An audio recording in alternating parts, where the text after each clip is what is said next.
తండ్రి అయిన దేవుని పరిశుద్ధ నామమునకు మహిమ కలుగునుగాక.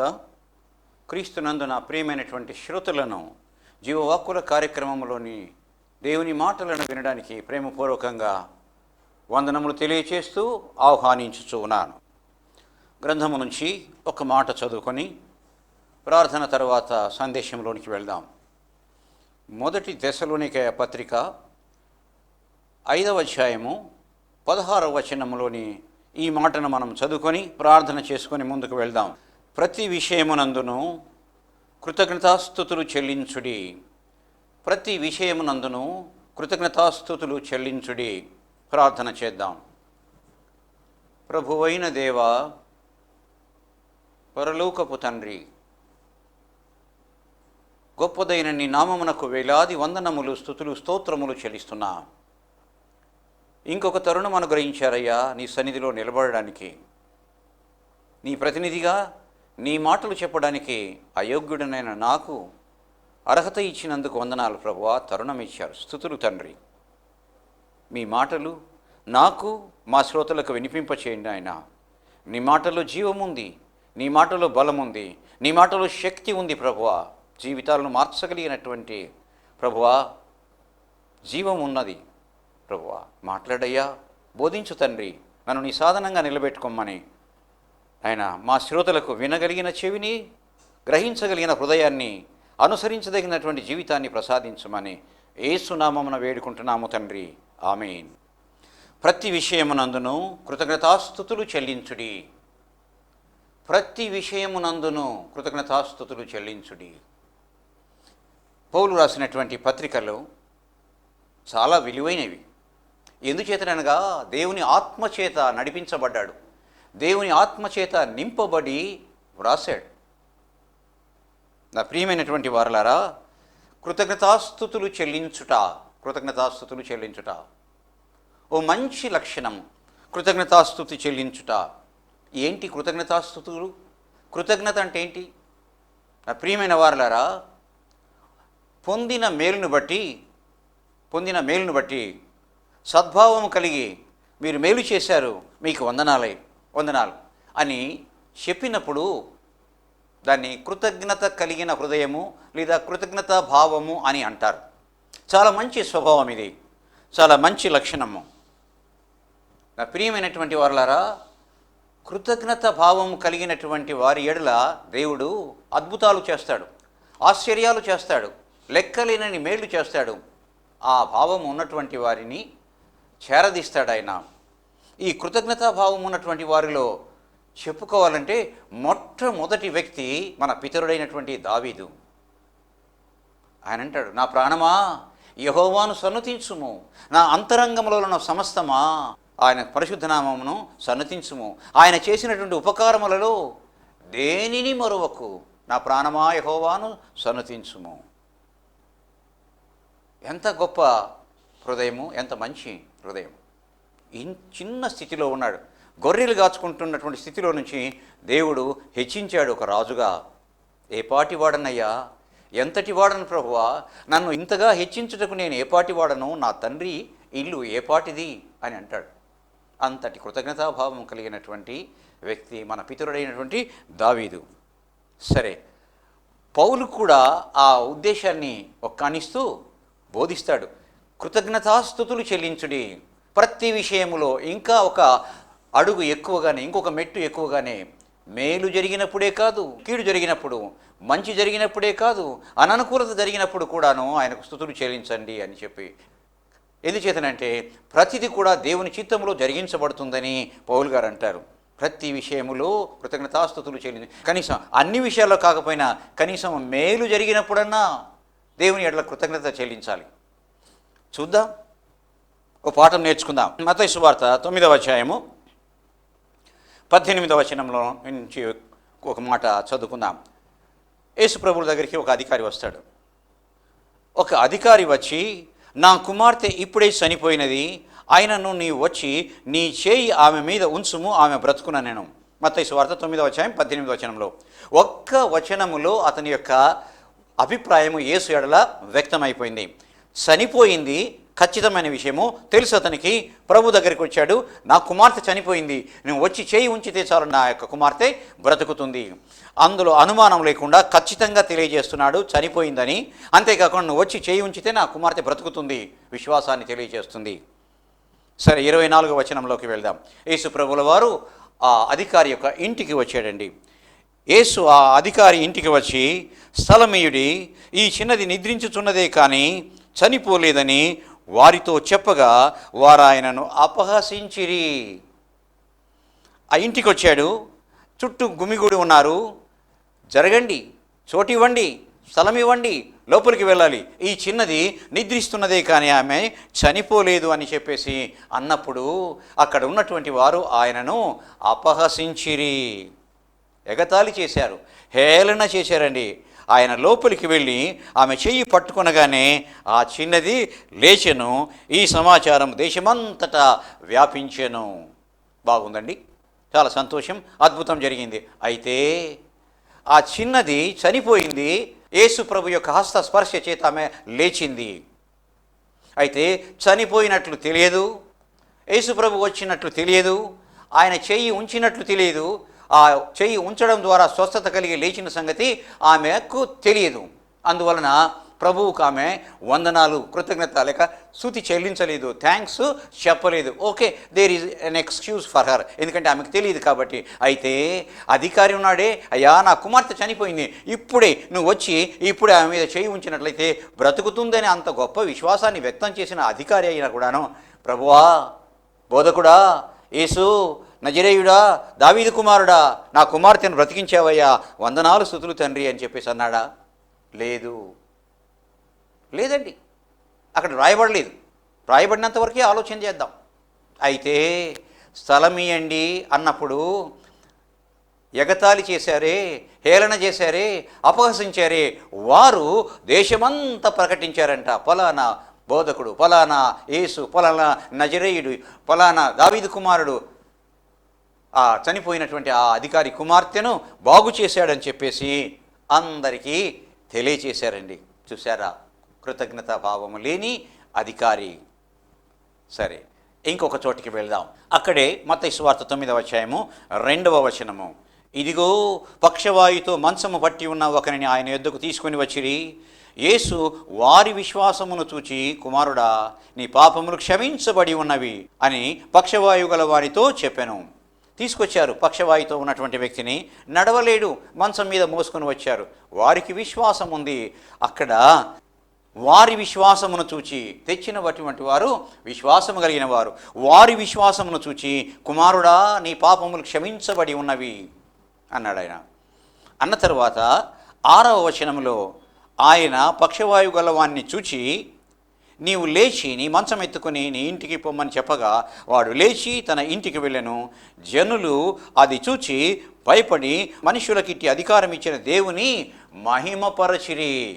వెరీ గుడ్, చాలా బాగుంది. ఇక్కడ కూడా ఒక అద్భుతం జరిగింది. పక్షవాయుతో ఉన్నాడు, నడవలేడు, యేసుప్రభు దగ్గరికి వెళ్తే స్వస్థపరుస్తాడని అభిప్రాయం కలిగినటువంటి వారు ఆ పక్షవాయు కలిగిన వ్యక్తిని మంచం మీద పడుకోబెట్టి మంచంతో సహా మోసుకొని వచ్చారు యేసయ్య దగ్గరికి. విశ్వాసం ఉంది వాళ్ళకు, వారి విశ్వాసమును చూచి, చక్కగా రాయబడింది. అక్కడ అధికారికి విశ్వాసం ఉంది, ఇక్కడ వీరికి విశ్వాసం ఉంది. చాలా మంచిది. వారి విశ్వాసమును చూచి, కుమారుడా, నీ పాపాలు క్షమించబడి ఉన్నవని పక్షవాయు గల వానితో చెప్పాను. ఆయన పక్షవాయు గలవాన్ని చూచి, నీవు లేచి నీ మంచం ఎత్తుకొని నీ ఇంటికి పొమ్మని చెప్పగా వాడు లేచి తన ఇంటికి వెళ్ళెను. బహుజనులు అది చూచి భయపడి మనుషులకిట్టి అధికారం ఇచ్చిన దేవుని మహిమపరచిరి. ఇక్కడ ఏం సంభవించింది? విశ్వాసముతో వచ్చారు వాళ్ళు, యేసు బాగు చేస్తాడని ఆ పక్షవాయు ఉన్నటువంటి వాడిని తీసుకొని వచ్చారు. యేసు మరి అతని యొక్క పాపాలు క్షమించాడు. తరువాత మంచం ఎత్తుకొని వెళ్ళమన్నాడు. లేచాడు మంచం మీద నుంచి, మంచం ఎత్తుకొని నడుచుకుంటూ వెళ్ళిపోయాడు, స్వస్థపరచబడ్డాడు. పక్షవాయువు కలిగినటువంటి వ్యక్తి స్వస్థపరచబడ్డాడు. వెళ్ళేటప్పుడు పాదాలకు నమస్కారం చేశాడా? ప్రభువా అన్నాడా? బోధకుడా అన్నాడా? దావీదు కుమారుడా, నీకు వందనాలయ్యా, నన్ను బాగు చేసావన్నాడా? అనలేదండి. పోనీ తెచ్చినటువంటి వారి విశ్వాసమును చూచని రాయబడింది కదా, మరి వారైనా కూడాను ప్రభువుకు వందనాలు స్తుతులు చెల్లించారా? కృతజ్ఞతలు చెల్లించలేదు. అయితే అది చూచినటువంటి జనులు దేవుణ్ణి మహిమపరిచి దేవుణ్ణి స్తుతించి ఘనపరిచారట. దేవుణ్ణి మహిమపరచిరి. చూశారా? ఇది మానవ యొక్క స్వభావం ఎటువంటిదో చూశారా? ప్రియమైన వారలారా, దేవునికి స్తుతులు చెల్లించలేదండి. దేవునికి స్తుతులు చెల్లించలేదు. ఇంకొక చోటికి వెళ్దాం. మత్తయి సువార్త 9వ అధ్యాయము 27 నుంచి కొన్ని వచనాలు చదువుకుందాం.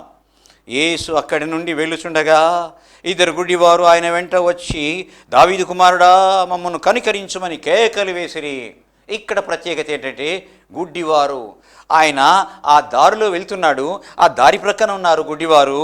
వారు ఆయన వెంట వచ్చి ఎలా వచ్చి ఉంటారు? ఆ శబ్దం అవుతుంది. ఎవరు అది అంటే నజరేయుడైన యేసు అనగా ఆ దగ్గరికి రావడము, శబ్దం ఎక్కువ కావడము. అక్కడ వారు, దావీదు కుమారుడా, మమ్మల్ని కనికరించు అని చెప్పేసి కేకలు వేసిరి. 28వ వచనము. ఆయన ఇంట ప్రవేశించిన తరువాత ఆ గుడ్డివారు ఆయన దగ్గరికి వచ్చిరి. వెళ్ళాడు ఆయన ఒక ఇంటికి, వెనకనే నడుచుకుంటూ వెళ్ళారు ఆ గుడ్డివారు. యేసు, నేను ఇది చేయగలనని మీరు నమ్ముతున్నారా? నేను చేస్తానని నమ్ముతున్నారా? చక్కగా వ్రాయబడింది, చాలా అర్థమయ్యే భాషలో వ్రాయబడింది. అంటే వెంటనే వాళ్ళు అంటారు, నమ్ముచున్నాము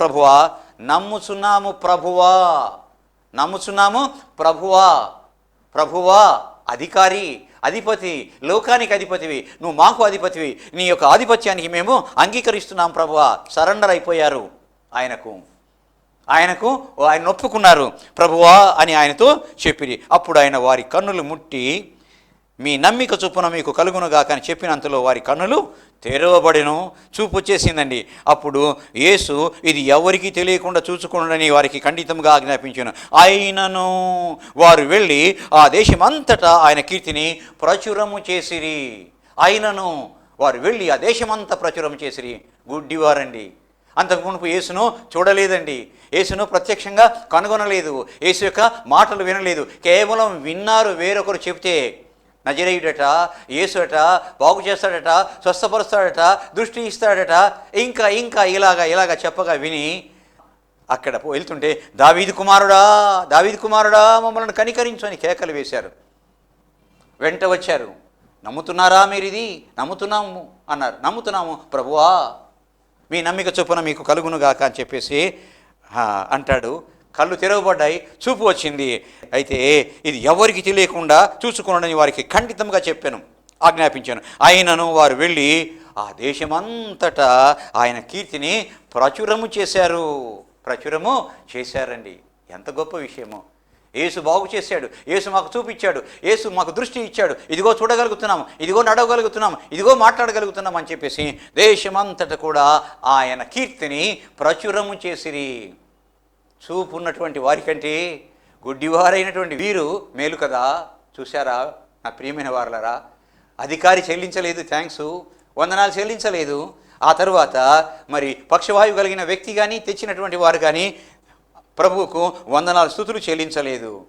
ప్రియమైన వారలారా, ఇక్కడ గుడ్డివారు ఆయనను కీర్తించారు, మహిమపరిచారు. అంతేకాకుండా ఆయన కీర్తిని ప్రచురము చేసిరి అని వ్రాయబడి ఉంది. 4వ ఉదాహరణకు వెళ్దాం. మార్కు సువార్త 1వ అధ్యాయము 40 నుండి. ఒక కుష్ఠరోగి ఆయన యొద్దకు వచ్చి ఆయన ఎదుట మోకాళ్ళుని, నీకు ఇష్టమైతే నన్ను శుద్ధినిగా చేయగలవని ఆయనతో చెప్పి ఆయనను వేడుకొనగా, కుష్ఠరోగి ఎవరి దగ్గరికి వెళ్ళలేడు, ప్రభువును కూడా సమీపించలేడు, వెలివేయబడ్డ వ్యక్తి, ఆ తర్వాత దూరంగా ఉండే వ్యక్తి పాలెమునకు. అటువంటి వ్యక్తి, ఒక కుష్ఠరోగి ఆయన యొద్దకు వచ్చి ధైర్యం చేసి వచ్చాడండి. ఆయన ఎదుట మోకాళ్ళుని. ఇంతకు మున్పు ముగ్గురులో కూడా ఎవరు చేయలేదు ఈ పని. మోకాళ్ళుని అత్యంతమైన వినయానికి, విధేయతకు, భక్తికి సాదృశ్యము. మోకాళ్ళుని, నీకు ఇష్టమైతే నన్ను శుద్ధినిగా చేయగలవని ఆయనతో చెప్పి ఆయనను వేడుకొనెను. మోకాళ్ళున్నాడు, వేడుకొన్నాడు అంటే బ్రతిమాలాడు, ప్రార్థించాడు, బ్రతిమాలాడాడు. తర్వాత 41వ వచనం. ఆయన కనికరపడి ఏం మాట్లాడలేదండి, చూచాడు ఒక్కసారి, యేసయ్యకి అర్థమైపోయింది. ఏ హృదయంతో వచ్చాడో అర్థమైపోయింది. చూడండి, ఆయన కనికరపడి చెయ్యి చాపి వారిని ముట్టి, నాకిష్టమే, నీవు శుద్ధుడవు కమ్మని వానితో చెప్పెను. వెంటనే వాని కుష్ఠరోగం వానిని విడిచెను గనుక వాడు శుద్ధుడాయను. ఏమీ మాట్లాడలేదండి. అక్కడ గుడ్డివారితోనైనా మాట్లాడాడు, కానీ ఇక్కడ కుష్ఠరోగితో మాట్లాడలేదు. ఎందుకంటే మొదటి మాటలోనే, మొదటి వచనములోనే అతని యొక్క భక్తి ప్రపత్తులు యేసుకు తెలిసిపోయాయి. ఆయన కనికరపడి చెయ్యి చాపి వారిని ముట్టి, నాకిష్టమే, నువ్వు శుద్ధుడు కమ్మని వానితో చెప్పాను. వెంటనే వాని కుష్ఠరోగము వానిని విడిచెను కనుక వాడు శుద్ధుడాయను. 43వ వచనము, అప్పుడు ఆయన, ఎవనితో ఏమీయు చెప్పకు సుమి, కానీ నీ వెళ్ళి వారికి సాక్షార్థమై నీ దేహమును యాజకునికి కనబరుచుకొని నీవు శుద్ధుడు అయినందుకు మోషే నియమించిన కానుక సమర్పించుమని వానికి ఖండితముగా ఆజ్ఞాపించి వెంటనే వారిని పంపివేశాను. అయితే ఊరుకున్నాడా? మనంగున్నాడా? లేదండి. అయితే వాడు వెళ్ళి దానిని గూర్చి విస్తారముగా ప్రకటించెను. అయ్యా, నాకు మేలు చేశాడయ్యా, నాకు మేలు చేశాడయ్యా, నన్ను బాగు చేశాడయ్యా అని ఇతరులకు చెప్పాడండి. దేవుని స్తుతించుట అది, దేవుని ఘనపరచుట అది, దేవుని మహిమపరచుట అది. నా ప్రియమైన వారలారా, సాక్ష్యము చెప్పుట ద్వారా దేన్ని మహిమపరచుట, స్తుతించుట, గొప్ప చేయుట, నా ప్రియమైన వారలారా గూర్చి విస్తారముగా ప్రకటించెను. చూశారా నా ప్రియమైన వారలారా? 4 ఉదాహరణలు నేను మీతో పంచుకున్నాను. ఇంకొక చోటికి వెళ్దాం. మార్కు సువార్త 7వ అధ్యాయము 32వ వచనము. మార్కు సువార్త 7వ అధ్యాయము 32 నుండి చదువుకుందాం. వారు చెవుడు నత్తిగల వానిని ఒకరిని ఆయన యొద్దకు తోడుకొని వచ్చి వాని మీద చేయి ఉంచుమని ఆయనను వేడుకొనిరి. కొంతమంది విశ్వాసులు, ప్రభు యేడల విశ్వాసం కలిగినటువంటి వారు ఒక వ్యక్తిని తీసుకొచ్చారు. వాడికి చెవుడుంది, నత్తి ఉంది, వినపడదు, కొంచెం వినపడినప్పటికీ కూడాను నత్తితో మాట్లాడలేడు. వాడి మీద చేయి ఉంచుమని ఆయనను వేడుకొనిరి. సమూహములో నుండి ఆయన వానిని ఏకాంతమునకు తోడుకొని పోయి వాని చెవులలో తన వేళ్ళు పెట్టి ఉమ్మివేసి వాని నాలుకను ముట్టి ఆకాశం వైపు కన్నులెత్తి నిట్టూర్పు విడిచి ఎప్పతా అని వానితో చెప్పెను. ఎప్పతా అని వానితో చెప్పెను. ఎప్పతా అంటే అర్థం ఏంటంటే తెరువుము అని అర్థము. తెరువుము లేక తెరవబడుమని అర్థము. అంతటా వాని చెవులు తెరవబడిను, వాని నాలుక నరము సడలి వాడు తేటగా మాట్లాడుచుండెను. అప్పుడు ఆయన ఇది ఎవరితోనూ చెప్పవద్దని వారికి ఆజ్ఞాపించెను. అయితే ఆయన వారికి ఆజ్ఞాపించిన కొలది వారు ఎక్కువగా ప్రసిద్ధి చేయుచు ఈయన సమస్తమును బాగు చేసి ఉన్నాడు, చెవిటివారు వినున్నట్లుగాను మూగవారు మాట్లాడినట్లుగాను చేయుచున్నాడని చెప్పుకొని అపరిమితముగా ఆశ్చర్యపరిచిరి. అంతటగా వీళ్ళు చెప్పారండి, బాగు చేశాడు యేసు, బాగు చేశాడు, చేస్తున్నాడు ఇంకా అని చెప్పేసి ఆయన గురించి చెప్పి ఇతరులకు ఆశ్చర్యపరచిరి. సాక్ష్యం చెప్పి ఆశ్చర్యపరిచారంట. చూసారా? మొదటి 4 సాక్ష్యం చెప్పలేదు, ఆశ్చర్యపరచలేదు, ఇతరులతో పంచుకోలేదు. అయితే ఇక్కడ కుష్ఠరోగి, చెవుడు నత్తి కలిగినటువంటి వ్యక్తి, వారు ఇతరులను ఆశ్చర్యపరిచారు, ప్రచురం చేశారు, మహిమపరిచారు, ఆయన ఘనపరిచారు, కీర్తిని ప్రచురించారు వారు. ప్రియమైన వారలారా, ఇక్కడ లూకా సువార్త 16వ అధ్యాయము 35వ వచనం నుంచి చదువుకుందాం. ఆయన యెరికో పట్టణమునకు సమీపించినప్పుడు ఒక గుడ్డివాడు త్రోవ ప్రక్కన కూర్చుండి భిక్షమడుకొనుచుండెను. ఇక్కడ కూడా మరొక గుడ్డివాడండి. 36వ వచనము, జనసమూహము దాటిపోతున్నట్లు వాడు చప్పుడు విని ఇది ఏమని అడుగగా, యేసయ్య వస్తున్నాడు, ఆయన వెంట జనం ఉన్నారు, శబ్దం వినపడుతుంది, ఇది ఏమిటి చప్పుడు అని అడగగా నజరేయుడైన యేసు ఈ మార్గమున వెలుచున్నాడని వానితో చెప్పిరి. అప్పుడు వాడు, యేసు దావీదు కుమారుడా నన్ను కరుణించుమని కేకలు వేయగా, యేసు వస్తున్నాడు, అయ్యో మరలా వస్తాడో రాడో, కలుసుకుంటానో లేదో, ఇది ఆఖరి చూపేమో, మరొకసారి నేను కలుసుకోలేను అని చెప్పేసి కేకలు వేశాడు. దావీదు కుమారుడా, దావీదు కుమారుడా నన్ను కనికరించుమని కేకలు వేయగా ఊరకుండమని ముందర నడుస్తుండిన వారు వారిని గద్దించిని. వాడు మరీ ఎక్కువగా దావీదు కుమారుడా కనికరించమని కేకలు వేశాను. అంతటి యేసు నిలిచి అతడు వేసినటువంటి కేక యేసయ్యను నిలబెట్టిందండి. అతను వేసిన కేక యేసును నిలబెట్టింది. నిలిచి వానిని తన యొద్దకు తీసుకొని రమ్మనెను. వాడు దగ్గరకు వచ్చినప్పుడు ఆయన, నీకేమి చేయగోరుచున్నావని అడుగగా, ప్రభువా, చూపు పొందగోరుచున్నాను నేను. యేసు, చూపు పొందుము, నీ విశ్వాసం నేను స్వస్థపరచని వానితో చెప్పాను. వెంటనే వాడు చూపు పొంది దేవుని మహిమపరచుచు ఆయనను వెంబడించెను. ఎవరు చేయని పని ఈ గుడ్డివాడు చేశాడు. వారు స్వస్థపరచబడిన తర్వాత వెళ్ళిపోయారు. అయితే ఈ గుడ్డివాడు ఆయన వెంట వెళ్ళాడండి. ఆయన వెంట వెళ్తున్నప్పుడు అది చూచిన ప్రజలందరూ దేవునికి స్తోత్రము చేసిరి. అయ్యో, గుడ్డివాడే బాగయ్యాడు, చూపు వచ్చింది, యేసు వెంట వెళ్తున్నాడు అని చెప్పేసి అతని యేసు వెంట వెళ్ళడం అనేది కృతజ్ఞతాభావము. కృతజ్ఞతాభావము. యేసును వదిలిపెట్టలేదు, యేసు వెంట వెళ్ళాడు. అది చూచినటువంటి వారు దేవుణ్ణి చూచి స్తోత్రమును చెల్లించేసిరి. ఎంత గొప్ప విషయము నా ప్రియమైన వారలారా, ఎంత గొప్ప విషయం అండి. చూశారా, గమనించారా నా ప్రియమైన వారలారా? తర్వాత ఒకవేళ ఆయనకు కృతజ్ఞతా స్తుతి చెల్లించకపోతే, ఆయనను ఘనపరచకపోతే, ఆయనను కీర్తించకపోతే, ఆయన చేసినటువంటి ఘనకార్యము ఇతరులతో పంచుకొనకపోయినట్లయితే, ఒకవేళ చేయకపోతే, చాలామంది చేయరు. ప్రభువా, థ్యాంక్ యూ జీసస్, వందనాలయ్యా. పోనీ ఇతరుల దగ్గర, అయ్యా యేసు నాకు చేశాడు, అమ్మా యేసు నాకు చేశాడు, సహోదరుడా యేసు నా ఎడల ఈ గొప్ప కార్యం చేశాడని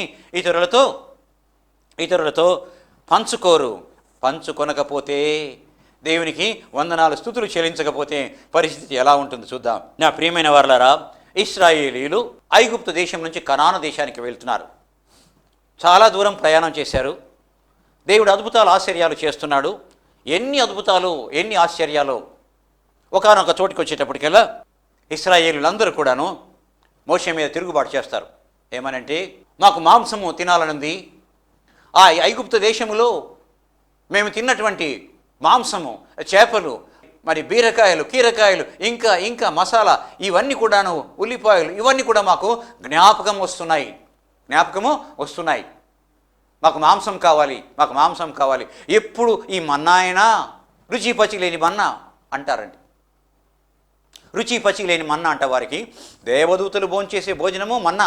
అటువంటి మన్నాను ఆకాశం నుంచి దేవుడు కురిపిస్తే, మరి ఆ భోజనాన్ని వాళ్ళు ఏమంటున్నారంటే, రుచి పచి లేనిది మేము తింటున్నాము, మాకు మాంసం కావాలి. మాకు మాంసం ఎవరు పెట్టెదరు? ఈ మన్నా తప్ప మాకు ఏమీ లేదని కొనిగారు, సనిగారు. వారు మాంసం కొరకు ఏడ్చిరి.